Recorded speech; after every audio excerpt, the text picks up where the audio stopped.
Okay well students, we will study foreign exchange rate today. तो foreign exchange rate में सबसे पहली बात जो मैं आपको बताने लगी हूँ कि बेटा फॉरेन एक्सचेंज और फॉरेन एक्सचेंज रेट में थोड़ा फ़र्क होता है। तो बहुत ध्यान से सुनना बेटा। फॉरेन एक्सचेंज वो हर करेंसी है जो आपकी डोमेस्टिक करेंसी से अलग दिखती है। ये डोमेस्टिक करेंसी पड़ी है टेबल के ऊपर, इसके अलावा कोई और करेंसी आपके टेबल के ऊपर अगर पड़ी है तो वो फॉरेन एक्सचेंज कहलाता है। ओके, तो फॉरेन एक्सचेंज रेट जो होता है वो डिफरेंट होता है। वाई? बिकॉज ये वो रेट होता है जिस पे एक करेंसी को दूसरी करेंसी में कन्वर्ट किया जा सकता है। तो दोनों बातें बहुत क्लियरली आपको पता होनी चाहिए जो मैंने अभी आपसे बताई। फर्स्ट मैंने आपको क्या बोला कि the rate at which one currency can be exchanged for with other, ठीक है, that is known as the foreign exchange rate. And the foreign exchange is simply the it refers to foreign currency. Okay, I hope this is clear to you. दो तरह के exchange rate होते हैं बेटा, एक होता है फ्लेक्सिबल और एक होता है फिक्स्ड एक्सचेंज रेट। फ़र्क क्या होता है दोनों में, बहुत ध्यान से सुनना, एक शब्द में समझ आ जाएगा। फिक्स का मतलब होता है फिक्स, भाई ये कौन फिक्स करता है? ये गवर्नमेंट फिक्स करती है। ऐसे रेट को गवर्नमेंट फिक्स कर देती है। वो कहती है कि अगर मैंने बोल दिया ना कि तुम्हारे देश में आईफोन की प्राइस 1 लाख होनी चाहिए, तो 1 लाख से आगे ना पीछे कोई नहीं बेच सकता, ना कोई खरीद सकता है। चाहे डिमांड बेटा बहुत ही कम हो, चाहे डिमांड बहुत ज़्यादा हो मार्केट में, तब भी इस रेट को कोई नहीं हिला सकता, because it is fixed exchange rate. तो फिर ये क्या होता है भाई, flexible exchange rate? Flexible exchange rate बेटा एक ऐसा रेट होता है जो सरकार ने डिसाइड करती, वो डिसाइड की जाती है डिमांड और सप्लाई की फोर्सेस से। ये डिमांड और सप्लाई की फोर्सेस क्या होती हैं बेटा? याद करो, आपने अपनी छोटी क्लासेस में 11th की क्लास में पढ़ा होगा कि हमारी जो मार्केट होती है ना, इसके अंदर कोई भी रेट डिटरमाइन करना हो तो वो एक डिमांड का कर्व होता है, एक सप्लाई का कर्व होता है, और जहाँ पर वो इंटरसेक्ट कर जाते हैं वहाँ पर हम एक रेट फिक्स कर देते हैं कि इस रेट पर मार्केट के अंदर एक बैलेंस रहेगा अगर ये चीज़ इस रेट पे बिकती है।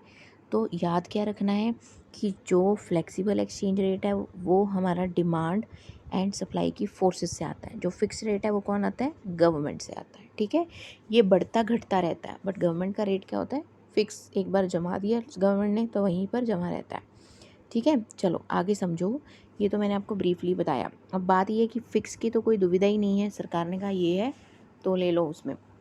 बट ये जो फ्लेक्सिबल सिस्टम होता है इसमें थोड़ी सी वेरिएशंस होती हैं। इसको डिटरमाइन करने के लिए आपको दोनों फोर्सेस के बारे में समझना पड़ेगा। कौन सी? जो अभी मैंने आपको बताई, डी और एस की, डिमांड एंड सप्लाई की।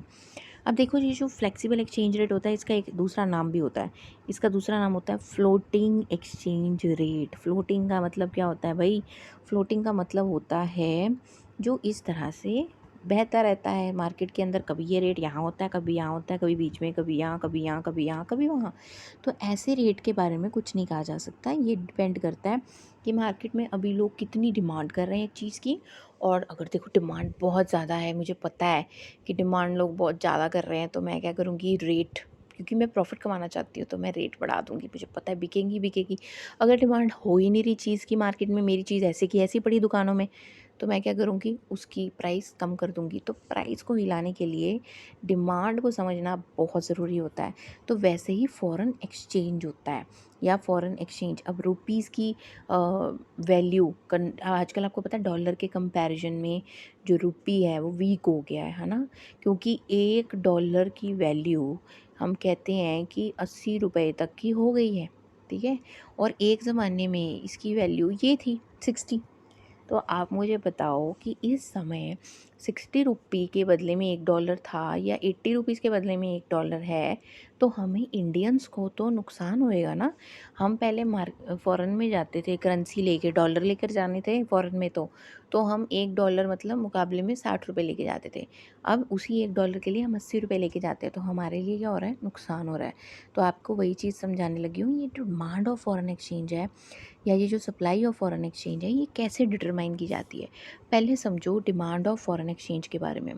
वो कहते हैं ये प्राइस के साथ बिल्कुल इन्वर्सली रिलेटेड होती है। इन्वर्सली क्या होता है कि अगर तो फॉरेन एक्सचेंज की प्राइस बढ़ जाती है तो लोग इसकी डिमांड कम करते हैं। जैसे अभी मैंने आपको एग्जांपल दिया कि अगर ये महंगा हो गया है इंडियन रुपी के मुकाबले, तो हम इसको नहीं परचेज़ करते। हम कहेंगे नुकसान होगा, अब मैं वेट करूँगी डॉलर की प्राइस कब नीचे जाए और मैं फिर परचेज़ करूँ। Similar is the case with gold जो आप लोग करते हो। तो इन्वर्स रिलेशन होता है गोल्ड का भी आपकी प्राइस के साथ डिमांड का, और ऐसा ही बिल्कुल यहाँ रिलेशन होता है, इसीलिए इसका कर्व डाउनवर्ड स्लोपिंग होता है। सेकेंडली, जब इसकी प्राइस ज़्यादा होती है R2 ₹70 का $1 के मुकाबले, तो इसकी डिमांड कम होती है। जब इसकी प्राइस गिर जाती है ₹50 में, तो इसकी डिमांड भी ज़्यादा हो जाती है। This is how you have to explain the demand of foreign exchange. बिल्कुल वैसे ही सप्लाई होती है। देखो सप्लाई कौन करता है बेटा? सप्लाई करता है प्रोड्यूसर, जो प्रोड्यूस करता है मनी को। ठीक है, अगर मार्केट में मुझे पता है, मैं एक सप्लायर हूँ अब, ठीक है, मैं कंज्यूमर नहीं हूँ, मैं सप्लायर हूँ, मुझे पता है मार्केट के अंदर रेट चल रहा है 70, ठीक है। अब मैं क्या करूँगी, मैं ज़्यादा सप्लाई करूँगी, ताकि मैं चाहती हूँ कि मुझे प्रॉफिट भी ज़्यादा मिले। अब मार्केट के अंदर मान लो रेट हो गया कम, 50 हो गया, तो मैं सप्लाई भी क्या करूँगी, कम करूँगी। तो इसीलिए इसका जो कर्व होता है ये होता है अपवर्ड स्लोपिंग, जैसे जनरली होता ही है। प्राइस के बढ़ने से सप्लाई बढ़ती है और प्राइस के कम होने से सप्लाई कम होती है। इसको कहते हैं पॉजिटिव रिलेशन। जब दोनों एरो एक ही तरफ जा रहे हो तो पॉजिटिव रिलेशन होता है। ये देखो यहाँ पे लिखा है ना, पॉजिटिवली रिलेटेड। और अगर दोनों अलग जगह जा रहे हैं, डाउनवर्ड जा रहे हैं और एक अपवर्ड जा रहा है, तो हम कहते हैं नेगेटिवली रिलेटेड। आई होप आपको इतनी बात समझ आ गई हो। जब इन दोनों कर्व्स के बारे में आपको पता लग ही गया है कि डिमांड कर्व डाउनवर्ड स्लोपिंग होता है और सप्लाई कर्व अपवर्ड स्लोपिंग होता है, तो अभी मैंने आपको बताया कि ये जो फ्लेक्सिबल होता है रेट, ये कैसे डिटरमाइन होता है, इसकी फोर्स और इसकी फोर्स से। तो जब हम इन दोनों फोर्सेस को आपस में टकरा देते हैं तो हमारा इक्विलिब्रियम एक्सचेंज रेट आ जाता है। ये इक्विलिब्रियम एक्सचेंज रेट होता क्या है? एक ऐसा रेट, अब मुझे क्या पता मार्केट के अंदर कितना रेट फिक्स करना चाहिए या कितना रेट ओके है, डिमांड और सप्लाई। देखो मार्केट में या तो डिमांड ज़्यादा भी हो सकती है या सप्लाई भी ज़्यादा हो सकती है। तो इन सबको ठीक करने के लिए हमारे पास एक एजेंडा होता है, क्या? डिमांड का कर्व बनाओ, सप्लाई का कर्व बनाओ। जहाँ पे दोनों एक दूसरे को बिल्कुल इंटरसेक्ट करते हैं वो होता है पॉइंट ऑफ इक्विलिब्रियम। इसका मतलब मार्केट में ये वाला रेट चलना चाहिए और इतनी क्वांटिटी बिकनी चाहिए फॉरेन एक्सचेंज की, ठीक है, इतनी रुपये की कन्वर्जन होनी चाहिए। अच्छा, मान लो ऐसा नहीं होता, ठीक है, ऐसा नहीं होता, तो होता क्या है फिर मार्केट के अंदर? अगर ये रेट बेटा ऊपर चले जाता है, R1 हो जाता है R से, तो क्या होता है मार्केट में? ये सिचुएशन आती है। इसमें क्या है बेटा, ये देखो, ये ब्लू कलर का तो डिमांड कर्व है और यहाँ पे सप्लाई कर्व है। तो ये जो गैप है यहाँ पे सप्लाई का बहुत ज़्यादा है, तो ये केस हो जाता है एक्सेस सप्लाई का। तो एक्सेस सप्लाई कभी भी अच्छी नहीं होती है। तो इसीलिए फिर से ये फोर्सेस ऐसे ऐसे इसको पुश करती हैं नीचे को और फिर से हम वापस यहाँ आ जाते हैं, ठीक है। वैसे ही मान लो अगर ये रेट R से R2 हो गया है, ठीक है, तो इसका मतलब ये भी रेट खतरनाक है। R2 होना, क्यों R2 होना क्यों खतरनाक है? क्योंकि इस सिचुएशन में ये होगा, इसमें क्या होगा, ये देखो, ये तो सप्लाई का है, इतना सा है और डिमांड यहाँ तक आई हुई है, तो एक्सेस डिमांड का केस होता है। ये आपको डायग्रामेटिकली देखकर ही पता लग जाएगा कि जहाँ डिमांड का दूर है बेटा, तो वो एक्सेस डिमांड का केस होता है। जहाँ सप्लाई का दूर है वहाँ पे एक्सेस सप्लाई का केस होता है। ये दोनों केसेस अच्छे नहीं होते। अगर ऐसा हो जाए तो फिर से कुछ फोर्सेज आती हैं कंट्रैक्शन और एक्सटेंशन की, ठीक है, तो उसकी वजह से हमारा जो इक्विलिब्रियम है वापस से ई की तरफ आ जाता है। This is how we determine equilibrium exchange rate. आपको क्वेश्चन आ सकता है पेपर में, अगर एग्जामिनर ने डिमांड का अकेला पूछना हो या सप्लाई का अकेला पूछना हो, तो वो सोचेगा कि इससे अच्छा ये नहीं है कि मैं दोनों इकट्ठे ही पूछ लूँ, मुझे पता लग जाएगा उसको पता है बिहेवियर के नहीं पता। तुम्हें पता है सप्लाई का अपवर्ड स्लोपिंग होता है, क्यों होता है? बिकॉज प्राइस बढ़ती है तो सप्लाई बढ़ती है, ठीक है, एंड वाइस वर्सा। और डिमांड डाउनवर्ड स्लोपिंग होती है, क्रॉस बनाना है एक, उसके सेंटर में जहाँ मिलता है वो रेट से फिक्स कर देना है। तो अगर कोई बोले यार ये रेट क्यों नहीं, तो ये रेट क्यों नहीं, वो मैंने आपको बता दिया है। एक केस में क्या हो रहा है, एक्सेस सप्लाई हो रही है और एक में क्या हो रहा है, एक्सेस डिमांड हो रही है। आई होप ये क्लियर हो गया हो आपका। सपोज करो कि there is increase in demand of foreign currency, equilibrium तो था, देखो ध्यान से बताओ, कहते हैं कि अगर मार्केट के अंदर ये इक्विलिब्रियम एक्सचेंज रेट के अलावा फिर भी इंक्रीज़ हो रही है डिमांड। फॉर एग्ज़ाम्पल ये देखो, एक ये बनाया था आपने, एक ये बनाया था आपने, ठीक है, एक डाउनवर्ड स्लोपिंग था डिमांड का, सप्लाई का था अपवर्ड स्लोपिंग। कौन सा इक्विलिब्रियम का पॉइंट था बेटा? ये और ये, राइट। ये आपका था पॉइंट ऑफ इक्विलिब्रियम, बिल्कुल करेक्ट है ये वाला। अब वो कह रहा है there is increase in demand. अब इंक्रीज़ इन डिमांड का क्या मतलब है बेटा? कि डिमांड बढ़ गई। जब भी कभी डिमांड भी बढ़ेगी या सप्लाई भी बढ़ेगी तो राइट वर्ड जाती है, कहाँ जाती है? राइट वर्ड जाती है, इस तरफ को। अगर घटती है, डिमांड घटती है और सप्लाई भी घटती है तो पीछे चले जाती है, बैकवर्ड जाती है। तो आपने अब क्या समझना है कि वो कह रहा है कि there is increase in demand. Increase in demand से क्या होगा, डिमांड कर्व आगे चले जाएगा। किधर को जा रहा है बेटा, यहाँ पर ध्यान से देखो, ये देखो इधर को जा रहा है, ऊपर एरो बना हुआ ना। तो ये जो पुराना डिमांड कर्व था इसको आगे शिफ्ट किया। जब मैंने इसको आगे शिफ्ट किया तो मेरा एक नया कर्व बन के आ गया। जब नया डिमांड कर्व और पुरानी सप्लाई कर्व एक पॉइंट पर इंटरसेक्ट करने लगे, वो बना न्यू इक्विलिब्रियम पॉइंट। और ऐसा होने से हुआ क्या, ऐसा होने से भाई ये हुआ कि जो प्राइस थी पुरानी वाली वो बढ़ गई। कैसे, पहले आर थी अब R1 हो गई है, ये बढ़ गई। तो आपने इससे क्या बताना है, अगर आपको एग्जामिनर ने क्वेश्चन डाला explain the impact of increase in demand for foreign currency, कुछ नहीं करना, डायग्राम बनाना है फटाफट। फिर उसमें डिमांड को इंक्रीज़ करने का है, डिमांड को आगे ले जाओ, राइट वर्ड, ठीक है। ले गए तुमने, तभी देख लेना है कि क्या हुआ इससे कि आर जो है वो बढ़ गया, ऊपर को चला गया। तो जब आर बढ़ जाता है इसका मतलब क्या है कि पहले आर 60 था और आज 70 हो गया। तो मुझे देखकर बताओ ज़रा ध्यान से कि पहले $1 के बदले 60 रुपये लेकर जा रहे थे, अब $1 के बदले फ़ॉरेन में 70 रुपये लेकर जा रहे हो, तो तुम्हें नुकसान हो रहा है ना, तुम्हारी करेंसी को नुकसान।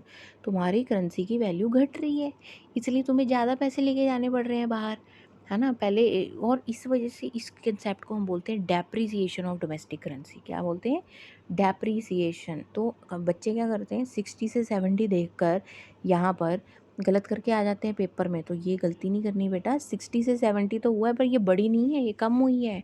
दोबारा सुनो, $1 पहले तुमने फ़ॉरेन जाना है घूमने, तुम्हें किसी ने बोला कि तुमने कहा मैं कितने पैसे लेके जाऊँ, तो फॉरेनर ने बोला कि भाई हमारे यहाँ $1 60 रुपये के बराबर है, ठीक है।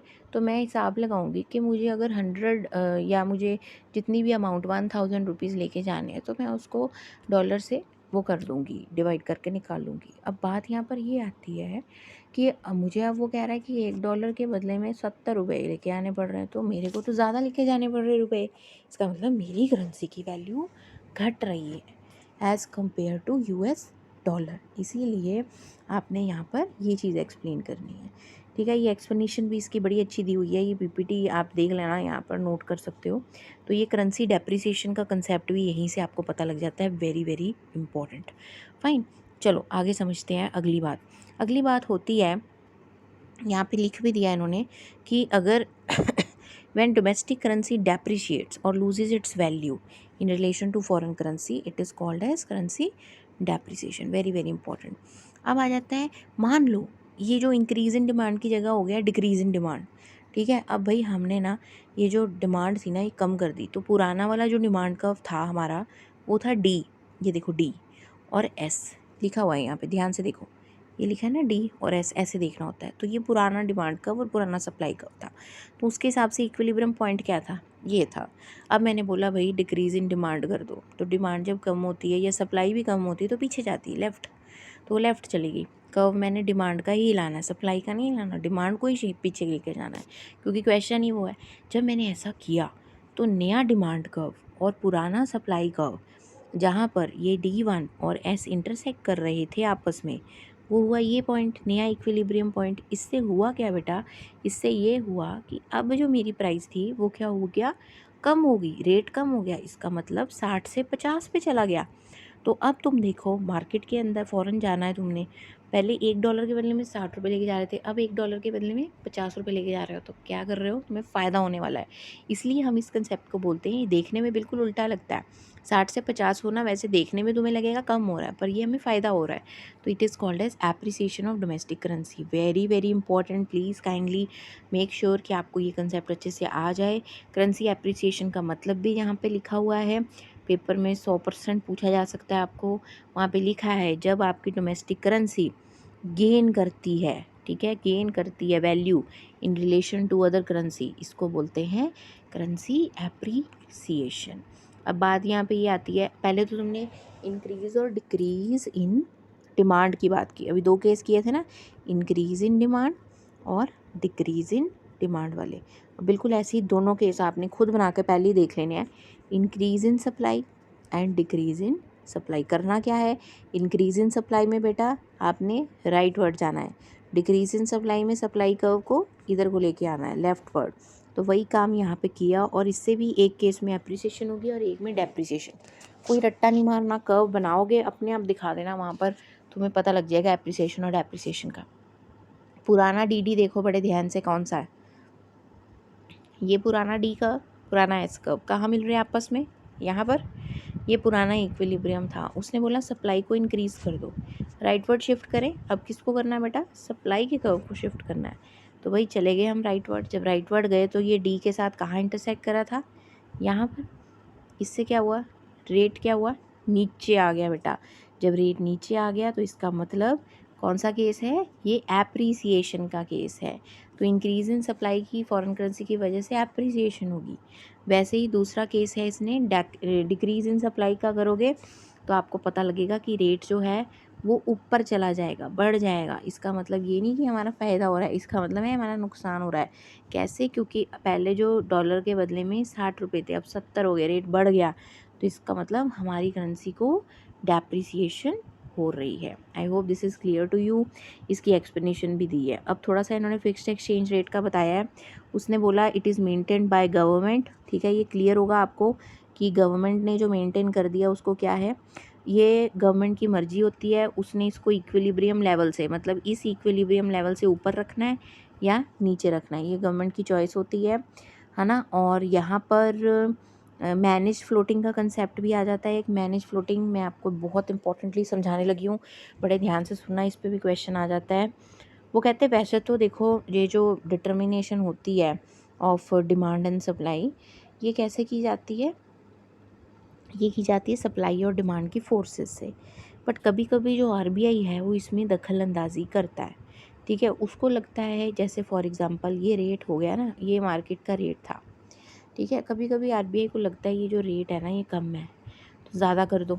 ठीक है, तो ये, और या फिर उसको भी लगता है रेट ज़्यादा है ये वाला एग्जिस्टिंग, तो कम कर दो। ठीक है, तो कभी कभी आरबीआई बीच में आके इंटरवीन करता है, और इसलिए हम इसको, सिस्टम को मैनेज्ड फ्लोटिंग कहते हैं। ठीक है, ताकि कंट्री की जो पोजीशन है वो बिल्कुल ठीक ठाक चलती रहे और कोई दिक्कत ना आए, इसी सिस्टम को बोलते हैं मैनेज्ड फ्लोटिंग।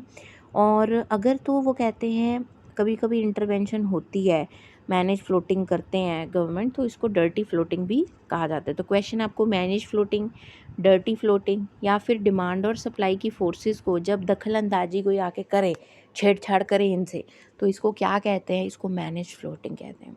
ठीक है, लास्ट जो टॉपिक इसमें आपको अच्छे से आना चाहिए वो ये है कि फॉरेन एक्सचेंज को डिमांड क्यों किया जाता है बेटा, ये क्वेश्चन आ जाता है।